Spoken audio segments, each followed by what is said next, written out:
ঊনকোটি জেলার কৈলাসহরে এক নাবালিকার শ্লীলতাহানির মামলায় অভিযুক্ত 50 বছরের আসিফ আলীকে আদালত 3 বছরের জেল ও 5,000 টাকা জরিমানার নির্দেশ দিয়েছে। জরিমানা অনাদায়ে 6 মাসের অতিরিক্ত জেল ভোগ করতে হবে। 2023 সালের 22 জুন ভগবাননগর গ্রামে বিদ্যুৎ না থাকায় নাবালিকা পাশের বাড়িতে মোবাইল চার্জ করতে গিয়ে ফেরার পথে আসিফ আলী তাকে জোর করে জঙ্গলে নিয়ে গিয়ে শ্লীলতাহানি করে, যার ফলে সে অজ্ঞান হয়ে পড়ে।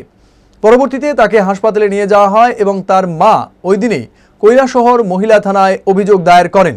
পুলিশ তদন্ত শেষে 7 জুলাই আদালতে চার্জশিট জমা দেয় এবং মামলার শুনানিতে 10 জন সাক্ষ্য প্রদান করে। কৈলাসহর ঊনকোটি জেলা আদালতের অতিরিক্ত জেলা ও দায়রা বিচারক অমরেন্দ্র কুমার সিং দোষী সাব্যস্ত করে বিভিন্ন ধারায় শাস্তি দেন, যার মধ্যে 354B ধারায় সর্বোচ্চ 3 বছরের কারাদণ্ড ও জরিমানা রয়েছে।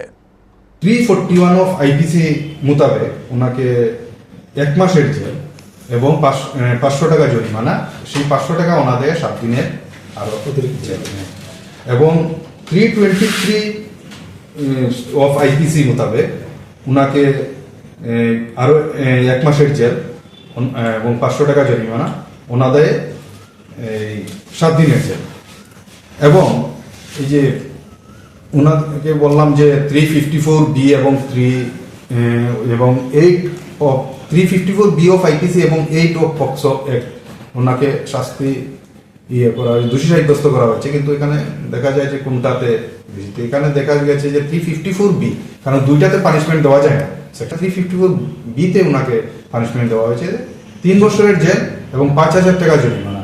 সেই 5,000 টাকা না দিতে পারলে আরো 6 মাসের জেল, এবং সবগুলো পানিশমেন্ট একসঙ্গেই চলবে, অর্থাৎ 3 বছরের জেল, এবং যদি উনি জরিমানার টাকা না দেন তাহলে আরো 6 মাসের জেল।